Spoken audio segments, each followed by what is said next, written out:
Welcome to episode 6 of the Pitchin' for Baseball and Softball webcast, where we talk with partners, donors, and recipients in our mission to help more kids get on the field. Today, my guest is both a former professional player and former professor at the University of Hawaii, who worked with us to help a youth baseball team in Lanai City, Hawaii. Dr. Coop DeRenne, thank you so much for joining me today. How you doing?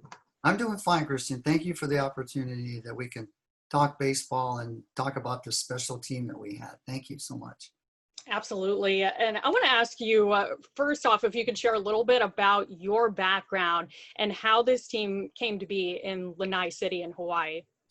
Well, my background is a lot of, we're a baseball family. We have 4 generations of professional players and coaches. I coach professionally besides play professionally, and then my son's now carrying on the torch, so to speak. And it started with my grandfather in 1910.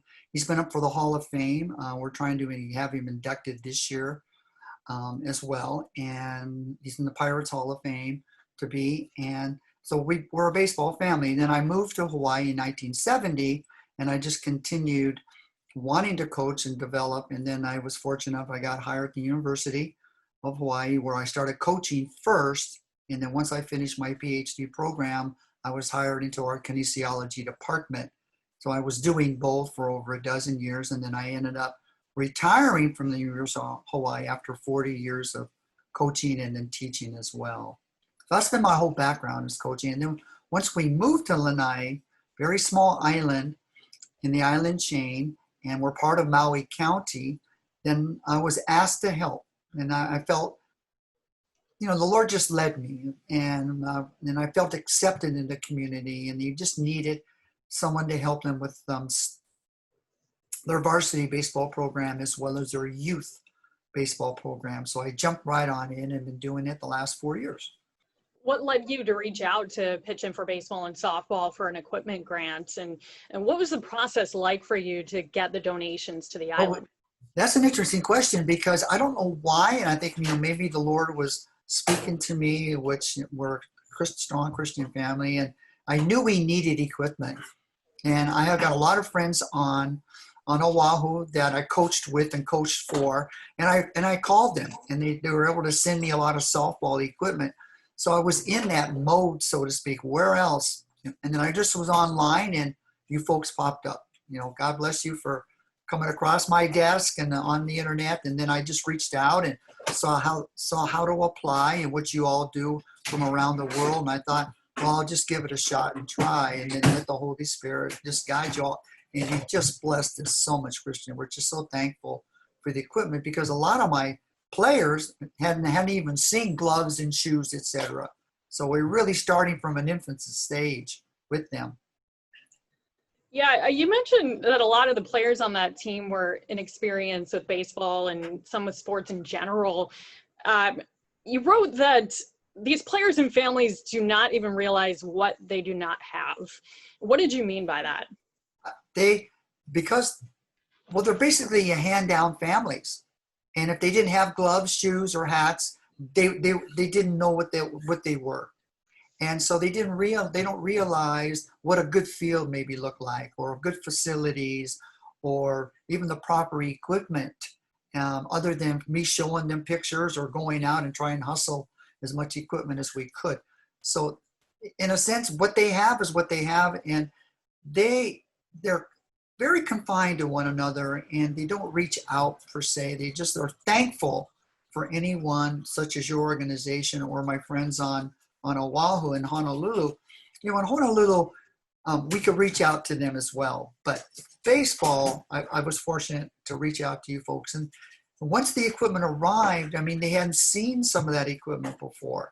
So it was Christmas when it arrived, and they were so excited. And we're so thankful that you sent the equipment that you did for us. Is that situation kind of unique to Lanai City in terms of the lack of equipment and sports being played as opposed to the other islands?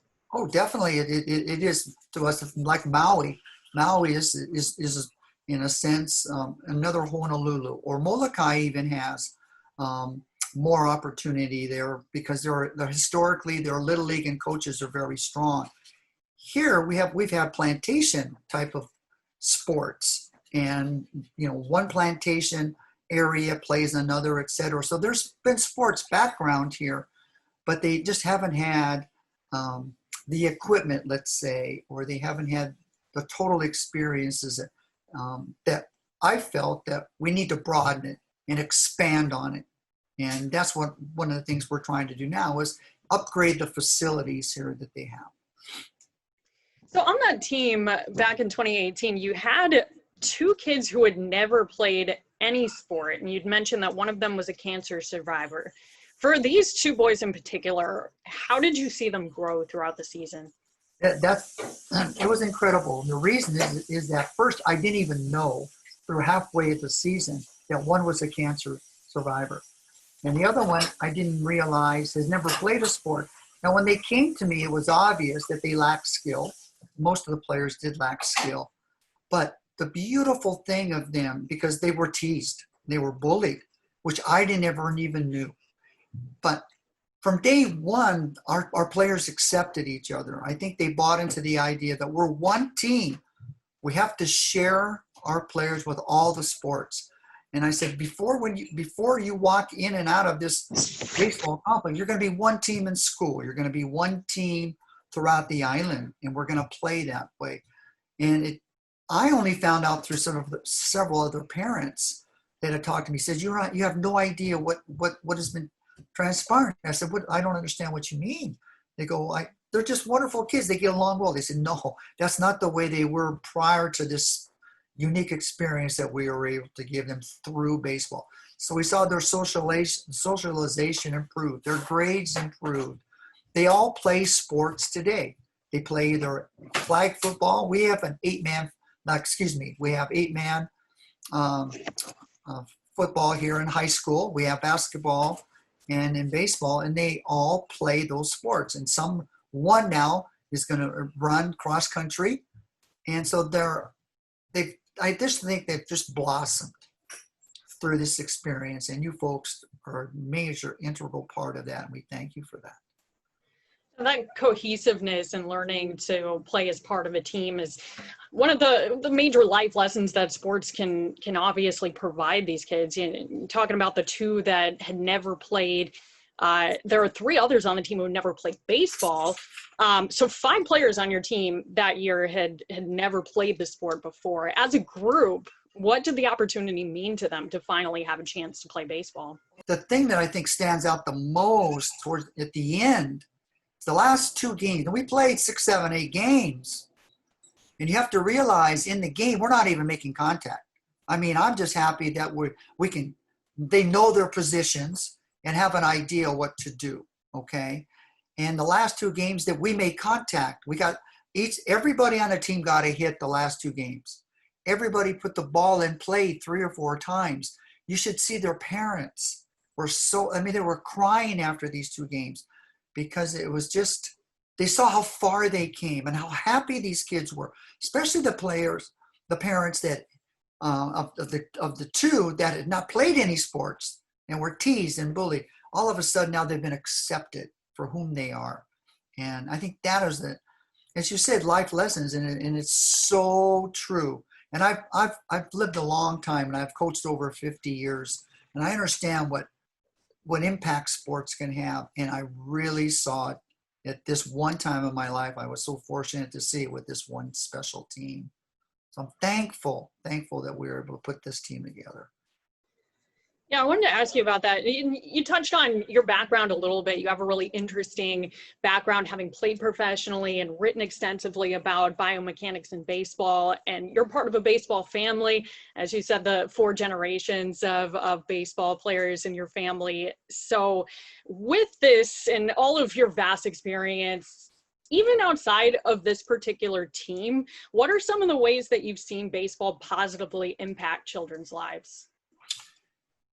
I think the socialization is very, very important, where girls, boys come together, understand what it is to be a member of a team.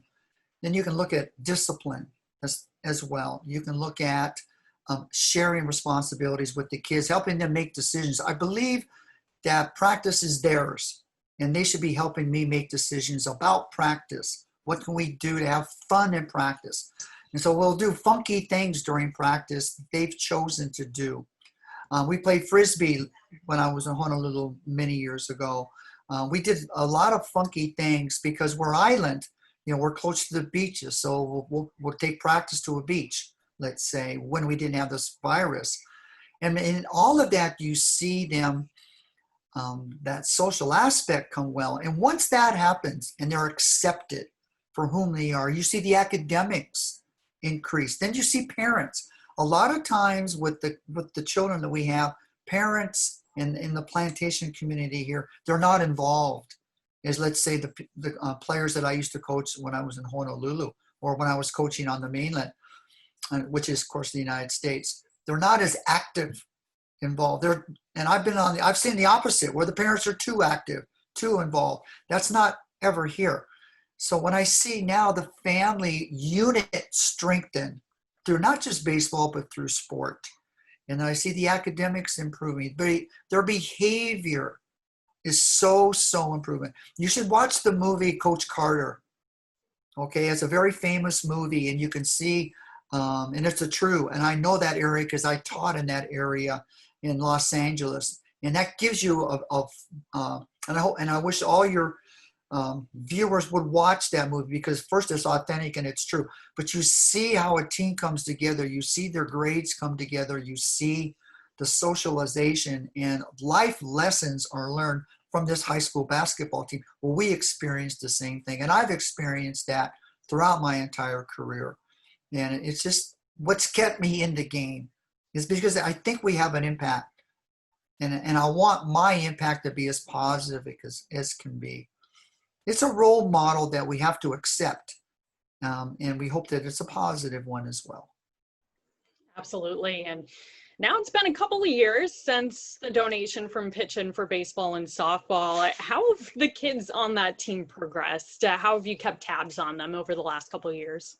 Well, everything is close here. So I see the kids after school. I see them in school because I'm on campus a lot. I see them in the other sports, and that's what I'm really, I guess, most happy about. Whether they continue with baseball or not, I know a few will, but they're playing other sports. They're getting along in school. We get grade checks on these players when they're athletes, and their grades have improved. As I said, the family unit is improved. But I had a chance to see them play football. I had a chance to see some play basketball, and of course, then we had a nice core that we were on our baseball team until the virus, hit Hawaii as well as everywhere else, and we had to stop our season. But we'll pick those boys back up next season.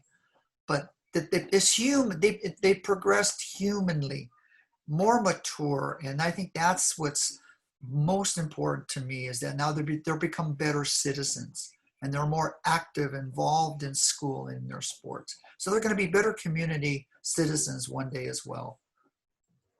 That's fantastic stuff. And Coach Coop, it was a pleasure speaking with you today. Thank you so much again for taking the time. Anytime, Christina. God bless you for all that you do. Your organization has helped thousands of kids, and you surely blessed our island kids, and we thank you. Thank you so much. Bless you all. Thank you. And for you at home watching this, if you have new or lightly used baseball or softball equipment that you can donate to help kids play ball all over the world, please email us at info@pifbs.org, or you can visit our website, www.pifbs.org.